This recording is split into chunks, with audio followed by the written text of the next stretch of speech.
Hello guys and welcome back to the channel, it's the Eradicator, and today we're going to have a little video about Forza Horizon 5, a little story about a player who was banned for a very long time. In fact, he was banned until the 31st of December 1999. So this is a ban that is almost 8,000 years long. Basically, it's a ban for life, obviously. But why? What did this happen? Why did Turn 10 Studios go to such extent to ban a player? Well, the crime of that player, let's have a look at this picture right here.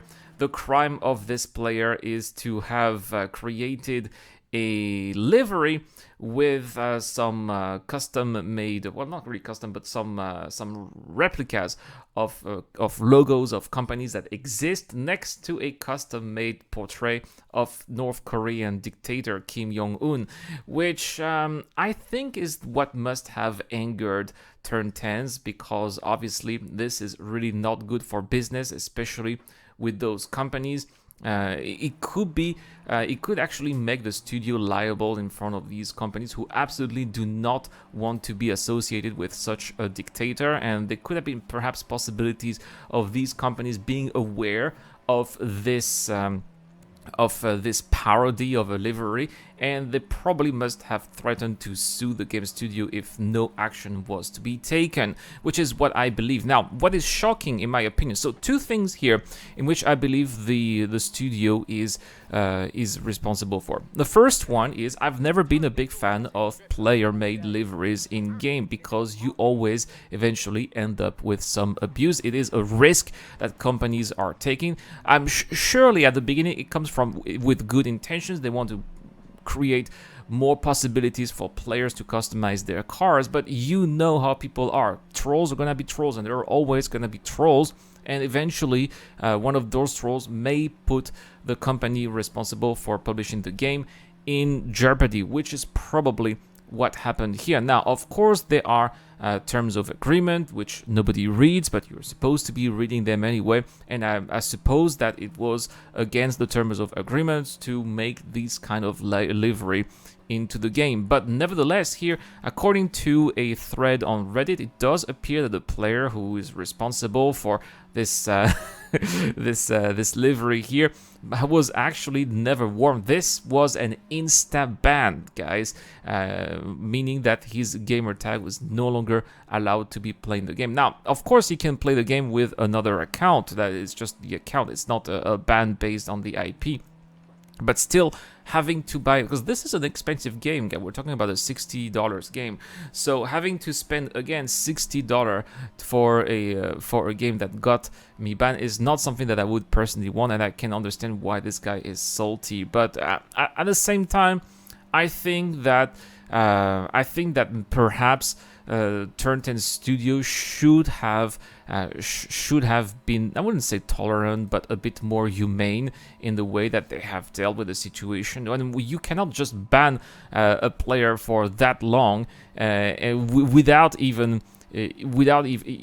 giving them an opportunity to repent or to make amend or to just delete the livery, right?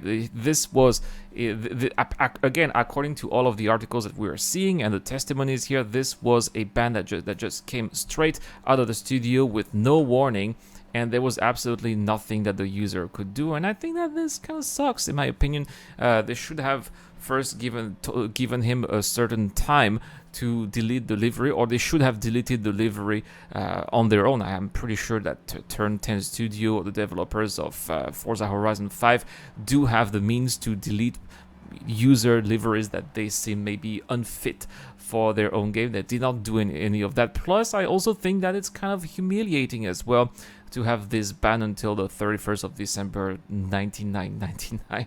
It's absolutely ridiculous. But anyway, let me know in the comment section down below, guys, what is the most ridiculous livery you've seen in a game, whether it's in the Forza or back in the Test Drive Unlimited games. It was also possible to make your own custom liveries as well.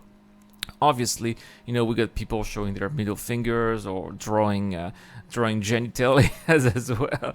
I can totally see that, but I think that Kim Jong Un here was definitely quite creative, I think. Anyway, guys, that's all for this quick video. Sad news, I think. I think that we should have a little bit more freedom, or at least these companies should have a better sense of humor. I think that this is quite a situation that perfectly illustrates the times in which we live, in which people can't take jokes anymore, people can't take humor anymore, and I think that it's quite sad. Anyway, guys, that's all for this video. Thank you so much for watching. Have a wonderful day. This is the Eradicator. I'll see you guys later. A huge shout out to everyone who's been helping me out on Patreon and via the YouTube Joint Membership program. Creating content on YouTube involves continuous circles of ups and downs, and it is when we are the lower parts of the curve that your help really motivates me to keep on going. Your contribution really does make a difference, which is why in return I try to give back by offering backers access to my private Discord channel, automatic access to exclusive giveaways, or answering your questions during the show. You can help me out with as little as $1 a month, and any help is greatly appreciated. Thank you very much for watching again. This is the Eradicator. I'll see you guys later.